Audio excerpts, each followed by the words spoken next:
The Young Carthaginian, A Story of the Times of Hannibal, by George Alfred Henty. Chapter 12. Among the Passes.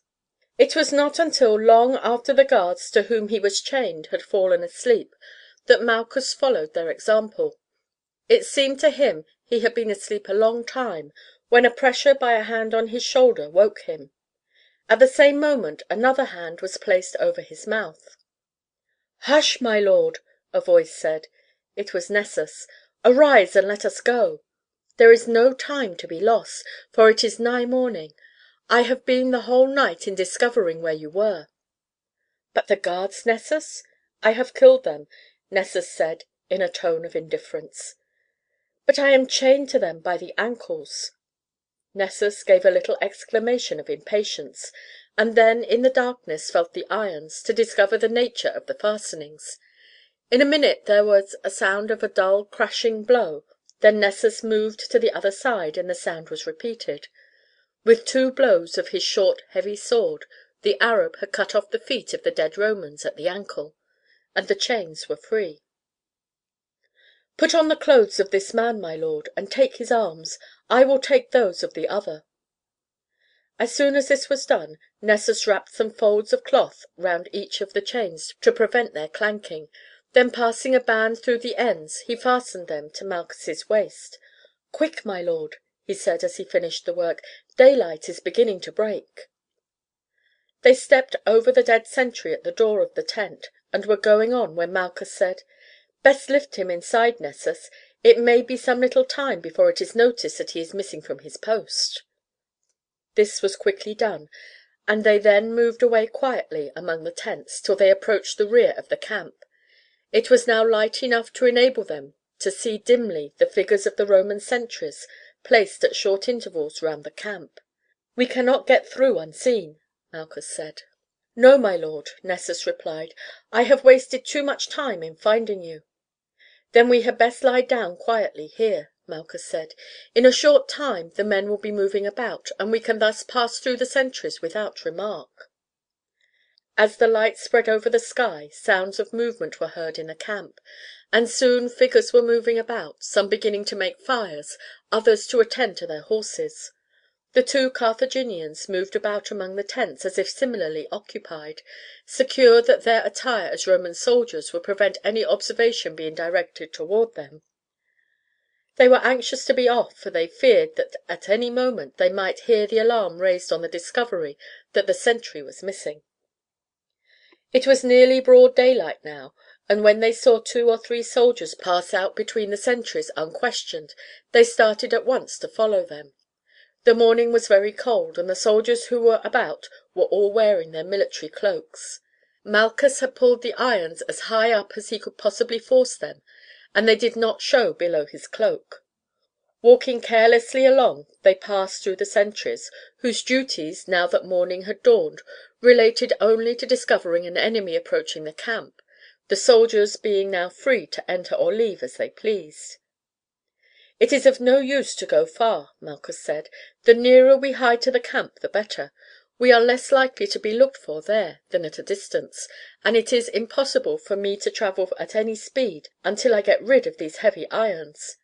As soon as we get over that little brow ahead we shall be out of sight of the sentries, and will take to the first hiding place we see."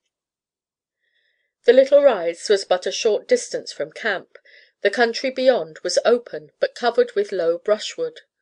As soon as they were over the brow, and were assured that none of those who had left the camp before them were in sight, they plunged into the brushwood, and making their way on their hands and knees for a few hundred yards, lay down in the midst of it.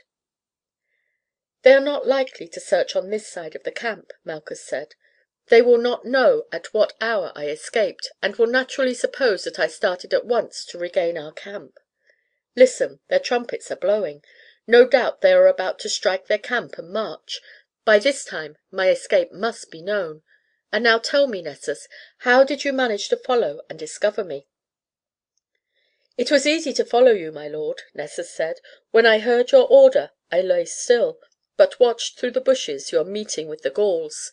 My arrow was in the string, and had they attacked you, I should have loosed it among them, and then rushed out to die with you. But when I saw them take you a prisoner, I followed your orders. I had no difficulty in keeping you in sight until nightfall. Then I crept up to the wood, and made my way until I was within a few yards of you, and lay there till nearly morning. But, as the men around you never went to sleep, I could do nothing, and stole away again before daylight broke. Then I followed again until I saw our horsemen approaching. I had started to run toward them, to lead them to you, when I saw the Roman horse, and I again hid myself. The next night again the Romans kept too vigilant a watch for me to do anything, and I followed them all yesterday until I saw them enter the Roman camp. As soon as it was dark I entered, and getting into the part of the camp occupied by the Massilians, whose Gaulish talk I could understand a little, I gathered that a Carthaginian prisoner who had been brought in was to be executed in the morning. So I set to work to find you, but the night was too dark to see where the sentries were placed, and I had to crawl round every tent to see if one stood at the entrance on guard, for I was sure that a sentry would be placed over you. I entered 7 tents at whose doors sentries were placed, before I found yours, but they were all those of Roman generals or persons of importance. I entered each time by cutting a slit in the back of the tent. At last, when I was beginning to despair, I found your tent. It was the smallest of any that had been guarded, and this made me think I was right. When I crawled in, I found, feeling cautiously about, that 2 Roman soldiers were asleep on the ground, and that you were lying between them. Then I went to the entrance. The sentry was standing with his back to it. I struck a blow on his neck from behind, and he died without knowing he was hurt. I caught him as I struck, and lowered him gently down, for the crash of his arms as he fell would have roused everyone near. After that it was easy to stab the 2 guards sleeping by you, and then I woke you. "You have saved my life, Nessus, and I shall never forget it," Malchus said gratefully. "My life is my lord's," the Arab replied simply. "Glad am I, indeed, that I have been able to do you a service." Just as he spoke they saw through the bushes a party of Roman horse ride at a gallop over the brow between them and the camp. They halted, however, on passing the crest, and an officer with them gazed long and searchingly over the country. For some minutes he sat without speaking. Then he gave an order, and the horsemen rode back again over the crest. "I think we shall see no more of them," Malchus said. "His orders were, no doubt, that if I was in sight they were to pursue. If not, it would be clearly useless hunting over miles of brushwood in the hope of finding me, especially as they must deem it likely that I am far away in the opposite direction." An hour later Nessus crept cautiously forward among the bushes, making a considerable detour until he reached the spot whence he could command a view of the Roman camp. It had gone. Not a soul remained behind, but at some distance across the plain he could see the heavy column marching forth. He rose to his feet and returned to the spot where he had left Malchus, and told him that the Romans had gone. "The first thing, Nessus, is to get rid of these chains." "It is easy as to the chains," Nessus said, "but the rings around your legs must remain until we rejoin the camp. It will need a file to free you from them." The soil was sandy, and Nessus could find no stone sufficiently large for his purpose. They therefore started in the direction which the Romans had taken until, after 2 hours' slow walking, they came upon the bed of a stream in which were some boulders sufficiently large for the purpose. The rings were now pushed down again to the ankles, and Nessus wound round them strips of cloth until he had formed a pad between the iron and the skin to lessen the jar of the blow.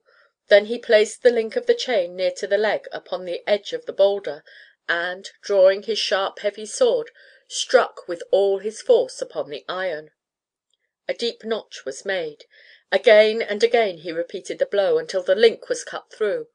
Then, with some difficulty, he forced the 2 ends apart until the shackle of the ring would pass between them. The operation was repeated on the other chain, and then Malchus was free, save for the 2 iron rings round his ankles. The work had taken upwards of an hour, and when it was done they started at a rapid walk in the direction taken by the column. They had no fear now of the natives, for should any come upon them they would take them for 2 Roman soldiers, who had strayed behind the army. Scipio made a long day's march, and it was not until nightfall that his army halted. Malchus and his companion made a long detour round the camp and continued their way for some hours. Then they left the track that the army would follow, and after walking for about a mile, lay down among some bushes and were soon asleep. In the morning they agreed that before proceeding further it was absolutely necessary to obtain some food. Malchus had been fed when among the Romans, but Nessus had had nothing from the morning when he had been upset in the Rhone 4 days before, save a manchet of bread which he had found in one of the tents he had entered. Surveying the country round carefully, the keen eye of the Arab perceived some light smoke curling up at the foot of the hills on the right, and they at once directed their course towards it. An hour's walking brought them within sight of a native village. As soon as they perceived it, they dropped on their hands and knees and proceeded with caution until within a short distance of it. They were not long in discovering a flock of goats browsing on the verdure in some broken ground a few hundred yards from the village. They were under the charge of a native boy who was seated on a rock near them. They made their way round among the brushwood until they were close to the spot. "Shall I shoot him?" Nessus asked, for he had carried his bow and arrows concealed in his attire as a Roman soldier. "No, no," Malchus replied, "the lad has done us no harm, but we must have one of his goats. His back is towards us, and if we wait, one of them is sure to come close to us presently." They lay quiet among the bushes until, after a delay of a quarter of an hour, a goat, browsing upon the bushes, passed within a yard or two of them. Nessus let fly his arrow. It passed almost through the animal, right behind its shoulder, and it fell among the bushes. In an instant Nessus was upon it, and grasping its mouth tightly to prevent it from bleating, cut its throat. They dragged it away until a fall in the ground hid them from the sight of the natives. Then they quickly skinned and cut it up, devoured some of the meat raw, and then, each taking a leg of the animal, proceeded upon their way. They now walked without a halt until, late in the evening, they came down upon the spot where the Carthaginian army had crossed it. It was deserted. Going down to the edge of the river, they saw the great rafts upon which the elephants had crossed. "We had best go on a mile or two ahead," Nessus said. "The Roman cavalry may be here in the morning, though the column will be still a day's march away. By daylight we shall have no difficulty in finding the traces of the army." Malchus took the Arab's advice, and the next morning followed on the traces of the army, which were plainly enough to be seen in the broken bushes, the trampled ground, and the various useless articles dropped or thrown away by the troops. They were forced to advance with caution, for they feared meeting any of the natives who might be hanging on the rear of the army. After 3 days' travelling, with scarce a pause, they came upon the army just as the rearguard was crossing the Isere, and Malchus received a joyous welcome from his friends, who had supposed him drowned at the passage of the Rhone. His account of his adventure was eagerly listened to, and greatly surprised were they when they found out he had been a prisoner in the camp of Scipio, and had been rescued by the fidelity and devotion of Nessus. Hannibal asked many questions as to the strength of Scipio's army, but Malchus could only say that, not having seen it except encamped, he could form but a very doubtful estimate as to its numbers, but considered it to be but little superior to that of the Carthaginian. "I do not think Scipio will pursue us," Hannibal said. "A defeat here would be as fatal to him as it would be to us, and I think it more likely that, when he finds we have marched away north, he will return to his ships and meet us in Italy."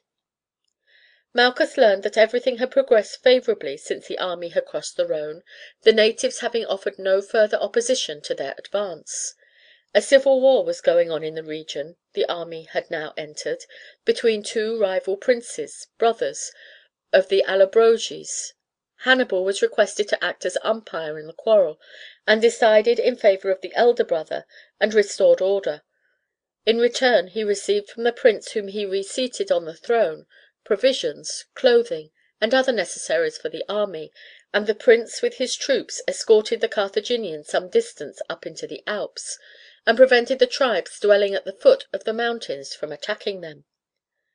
The conquest of Catalonia, the passage of the Pyrenees, and the march across the south of Gaul had occupied many months. Summer had come and gone, autumn had passed, and winter was at hand. It was the 18th of October when Hannibal led his army up the narrow valleys into the heart of the Alps. The snow had already fallen thickly upon the upper part of the mountains, and the Carthaginians shuddered at the sight of these lofty summits, these wild, craggy, and forbidding wastes, the appearance of the wretched huts of the inhabitants, of the people themselves, unshaved and unkempt and clad in sheepskins, and of the flocks and herds, gathering in sheltered spots and crowding together to resist the effects of the already extreme cold, struck the Carthaginian troops with dismay. Large bodies of the mountaineers were perceived posted on the heights surrounding the valleys, and the column, embarrassed by its length and the vast quantity of baggage, was also exposed to attack by hordes, who might at any moment rush out from the lateral ravines. Hannibal therefore ordered his column to halt. Malchus was now ordered to go forward with his band of scouts, and to take with him a party of Gauls, who, their language being similar to that of the natives, could enter into conversation with them. The mountaineers, seeing but a small party advancing, allowed them to approach peaceably, and entered freely into conversation with them. They declared that they would on no account permit the Carthaginian army to pass forward, but would oppose every foot of their advance. The Gauls learned, however, that, believing the great column could only move forward in the daytime, the natives were in the habit of retiring from their rocky citadels at nightfall. Malchus returned with this news to Hannibal, who prepared to take advantage of it.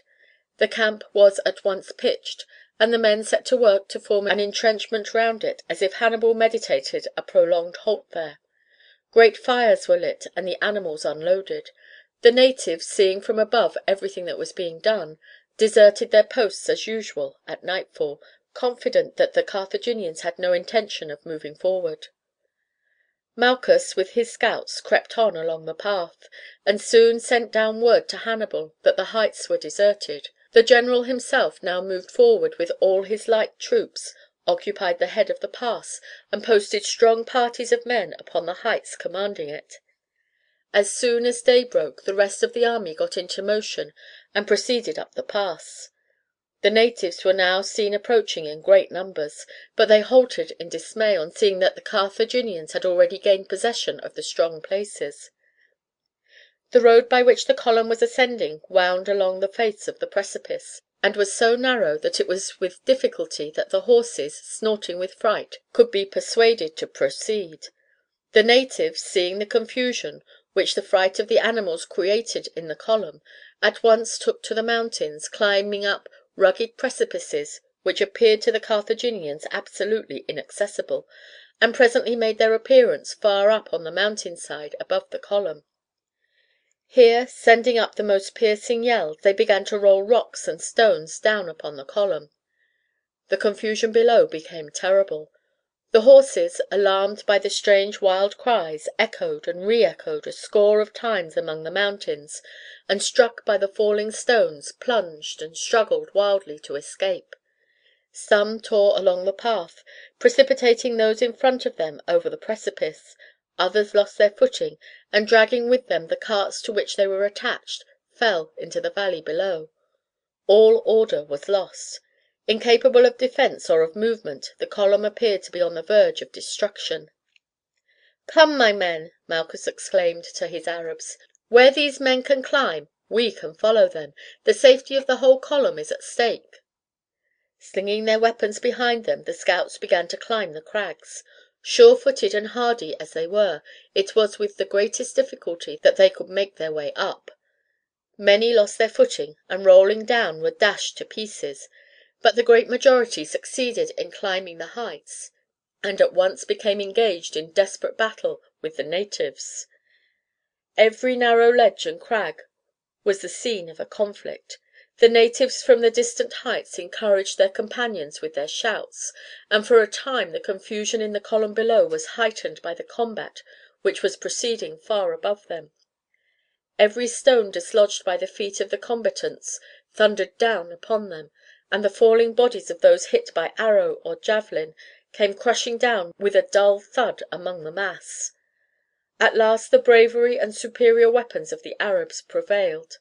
The precipice was cleared of the natives, and as the uproar ceased and the missiles ceased to fall, the column recovered its order and again moved forward until the whole army gained the top of the pass. Here Hannibal took possession of a rough fort erected by the natives, captured several villages, and enough flocks and herds to feed his army for 3 days. Then, descending from the top of the pass, which is now known as the Gol du Chat, he entered the valley of Chambéry, and marched forward for 3 days without opposition.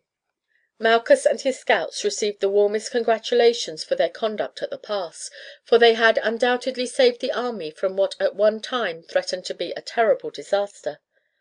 On arrival at a town supposed to be identical with the modern Conflans, the inhabitants came out with green boughs and expressed their desire for peace and friendship. They said that they had heard of the fate which had befallen those who ventured to oppose the Carthaginians, and that they were anxious to avoid such misfortunes. They offered to deliver hostages as proof of their good intentions, to supply sheep and goats for the army, and to furnish guides through the difficult country ahead. For 2 days the march continued. The route the army was passing was that now known as Little St. Bernard. Fortunately Hannibal had from the first entertained considerable doubt as to the good faith of his guides, and never relaxed his vigilance. The scouts and light infantry, with the cavalry, preceded the great column of baggage, the heavy cavalry defended the rear.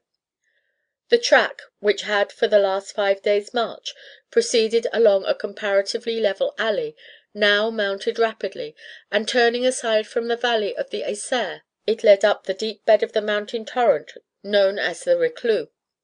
This stream ran in a deep trough, hollowed out in a very narrow valley. The bed is now so piled with rocks and stones as to be impassable, and the Romans afterwards cut a road along on the side of the mountain. But at this time it was possible for men and animals to proceed along the bed of the torrent. Suddenly, while struggling with the difficulties of the ascent, a vast number of the natives appeared on the hills on either side, and began to hurl down stones and rocks upon the column below, while at the same time a still stronger force attacked them to the rear.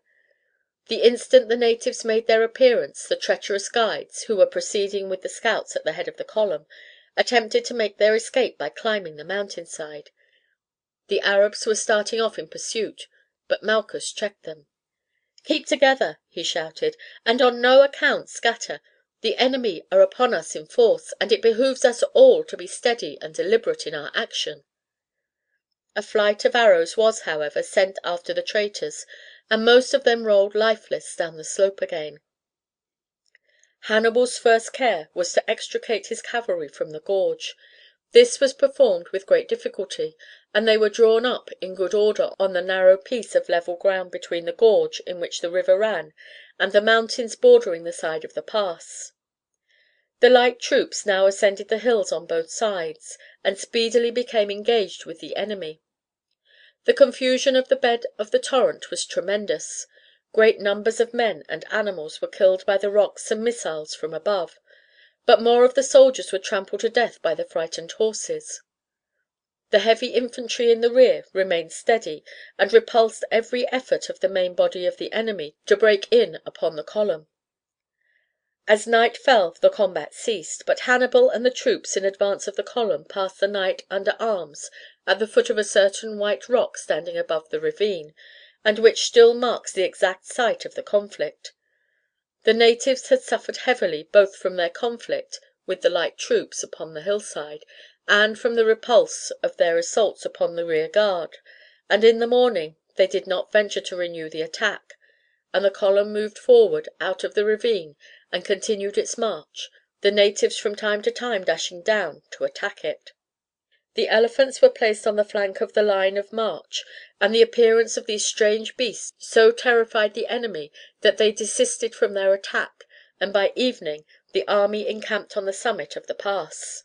The snow had already fallen deeply, the army were worn out and dispirited by the exertions and dangers through which they had passed, and had suffered great losses in men and animals in the 9 days which had elapsed since they first entered the mountains.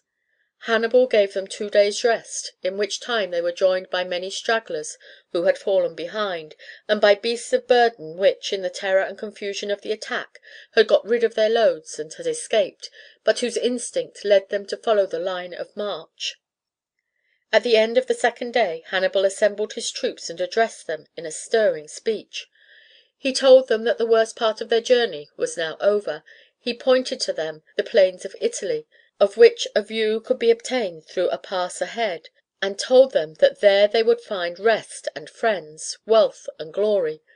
The soldiers, as usual, responded to the words of their beloved general with shouts of acclamation, and with renewed spirits prepared to meet the difficulties which still lay before them. The next morning the march was renewed. The snow lay deep on the track, and the soldiers found that, great as had been their difficulties of the ascent, those of the descent were vastly greater, for the slopes of the Alps on the Italian side are far steeper and more abrupt than are those on the French. Every step had to be made with care. Those who strayed in the slightest from the path found the snow gave way beneath their feet and fell down the precipice beside them. Many of the baggage animals thus perished, but at last the head of the column found itself at the foot of the steep descent in the ravine, with almost perpendicular walls, amid whose foot was in summer occupied by a mountain stream. Into the depth of this ravine the rays of the sun never penetrated, and in it lay a mass of the previous year's snow which had never entirely melted, but which formed with the water of the torrent a sheet of slippery ice. The newly formed snow prevented the troops from seeing the nature of the ground, and as they stepped upon it they fell headlong, sliding in their armor down the rapidly sloping bed of ice, many dashing out their brains or breaking their limbs against the great boulders which projected through it.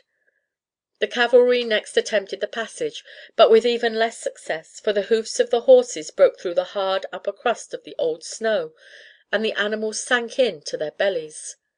Seeing that it was impossible to pass this obstacle, Hannibal turned back the head of the column until they reached the top of the ascent down which they had just come. There he cleared away the snow and erected a camp. All the infantry were then brought down into the pass and set to work to build up a road along the side of the ravine. The engineers with fire and explosives blasted away the foot of the cliffs. The infantry broke up the rocks and formed a level track. All night the work continued, the troops relieving each other at frequent intervals, and by the morning a path which could be traversed by men on foot, horses, and baggage animals was constructed for a distance of 300 yards, beyond which the obstacle which had arrested the advance of the army did not continue. The cavalry, baggage animals, and a portion of the infantry at once continued their way down the valley, while the rest of the infantry remained behind to widen the road sufficiently for the elephants to pass along. Although the work was pressed on with the greatest vigor, it needed 3 days of labor in all before the elephants could be passed through. The animals were by this time weak with hunger, for from the time when they had turned aside from the valley of the Isère the Alps had been wholly bare of trees, and the ground being covered with snow, no foliage or forage had been obtainable to eke out the store of flour which they carried for their consumption, nor was any wood found with which to manufacture the flat cakes into which the flour was formed for their rations. The elephants once through, the march was continued, and, joining the troops in advance who had halted in the woods below the snow level, the column continued its march. On the 3rd day, after passing the gorge, they issued out onto the plain of the Po, having lost in the 15 days' passage of the Alps great numbers of men from the attacks of the enemy, from the passage of the rapid torrents, from falls over precipices, and from cold, and having suffered still more severely in horses and baggage animals. Of the 59,000 picked troops with which he had advanced after the conquest of Catalonia, Hannibal reached the plains of Italy with but 12,000 African infantry, 8,000 Spanish and Gaulish infantry, and 6,000 cavalry; in all, 26,000 men. A small force indeed with which to enter upon the struggle with the might and power of Rome. Of the 33,000 men that were missing, 13,000 had fallen in the passes of the Pyrenees and the march through Gaul, 20,000 had died in the passage of the Alps. Chapter 13.